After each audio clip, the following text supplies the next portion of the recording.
যখন আমি আমার ঘর থেকে বের হলাম তখন আমার মনে হলো যেন আশেপাশে কিছু অদ্ভুত ঘটছে।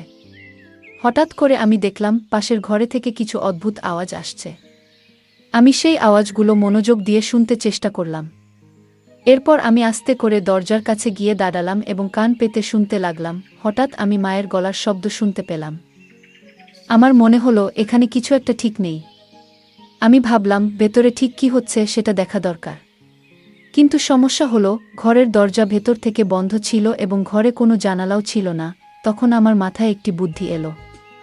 আমি আস্তে করে এক চোখ বন্ধ করলাম এবং তালার চাবির ছিদ্র দিয়ে ভেতরে দেখার চেষ্টা করলাম। আমি যা দেখলাম তা আমাকে স্তম্ভিত করে দিল। আমি লক্ষ্য করলাম মা এবং চাচা একসাথে এমন কিছু করছেন যা আমার ধারণার বাইরে ছিল। তারা খুব কাছাকাছি বসেছিলেন, যেন কোনো গোপনীয় বিষয় আলোচনা করছেন। মায়ের চোখে অদ্ভুত এক মায়া আর চাচার মুখে একরকম দুষ্টু হাসি ছিল। এই দৃশ্য দেখে আমার হৃদয় ভারী হয়ে উঠল। আমি ভেতরে ভেতরে অস্বস্তি অনুভব করছিলাম।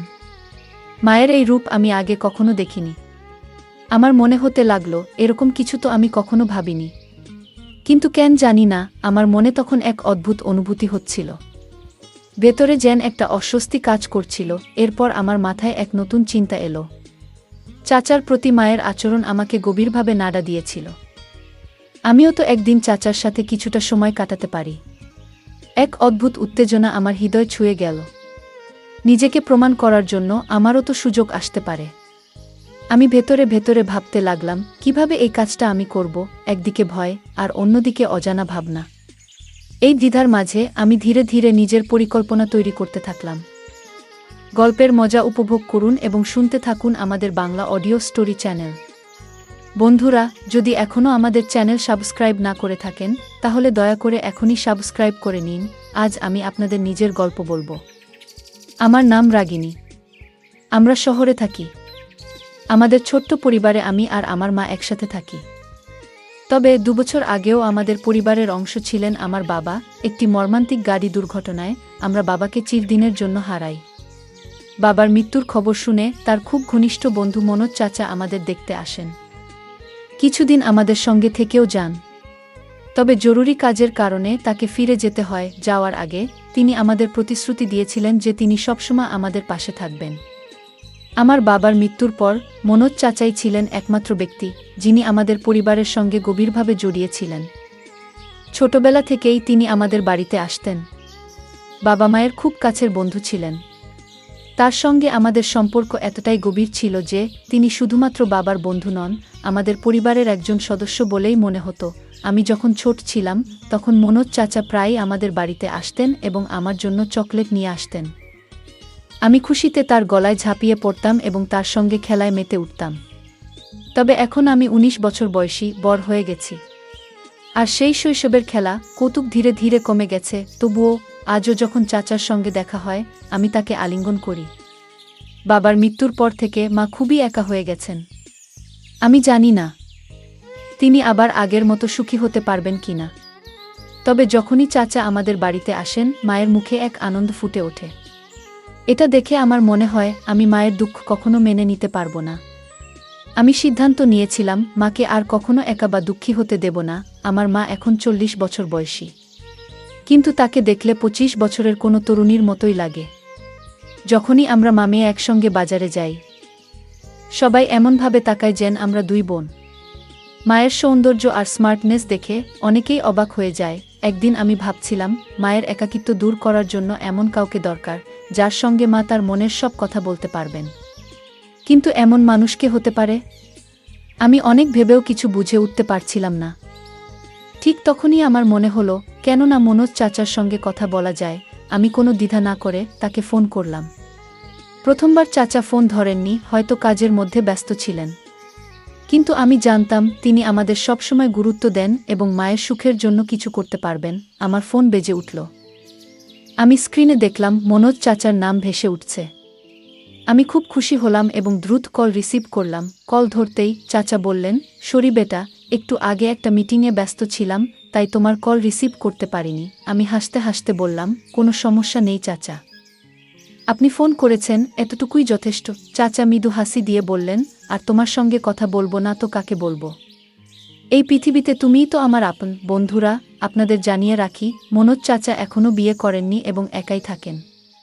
আমরা সবাই তাকে অনেকবার বিয়ে করার জন্য বলেছি, কিন্তু তিনি কখনোই এ বিষয়ে সিরিয়াস হননি।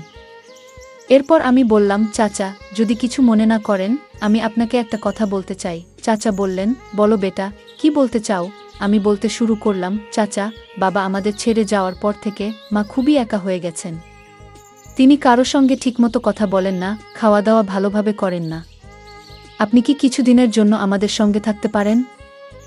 চাচা কিছুক্ষণ চুপ করে রইলেন। তারপর বললেন, কেন নয়? আমি যেমন আমার বাড়ি থেকে অফিস যাই, তেমন তোমাদের বাড়ি থেকেও যেতে পারবো। এটা বলার কি আছে? আমি আনন্দে অভিভূত হয়ে ফোনটা রেখে দিলাম। খাবার খেতে আমরা টেবিলে বসেছিলাম। তখনই দরজায় কড়া পড়ল। আমি দৌড়ে গিয়ে দরজা খুললাম। সামনে মনোজ চাচা দাঁড়িয়েছিলেন।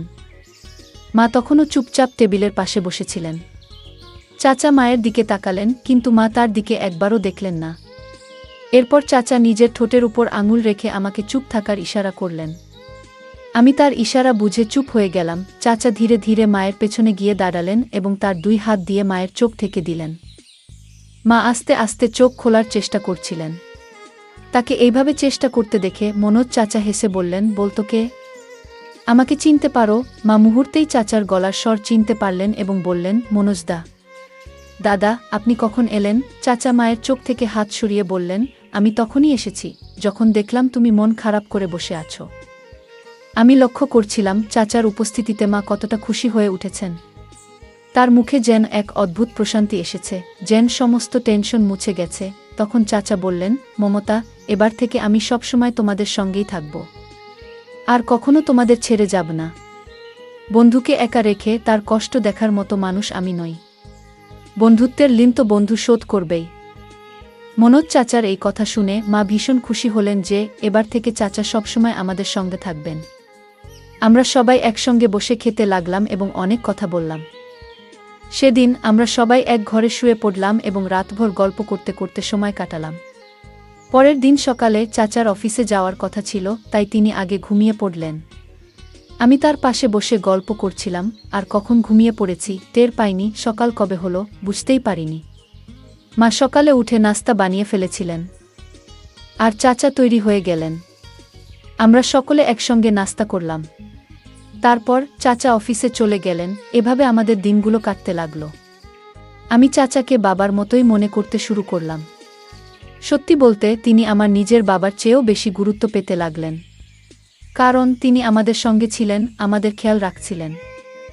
এক রাতে আমি আমার ঘরে শুয়েছিলাম। হঠাৎ খুব খারাপ একটি স্বপ্ন দেখলাম। সেই স্বপ্নে আমার বাবাও ছিলেন। আমি ভীষণ ভয় পেয়ে ঘুম থেকে উঠে পড়লাম। আমার কপাল দিয়ে ঘাম ঝরছিল, গলা শুকিয়ে যাচ্ছিল।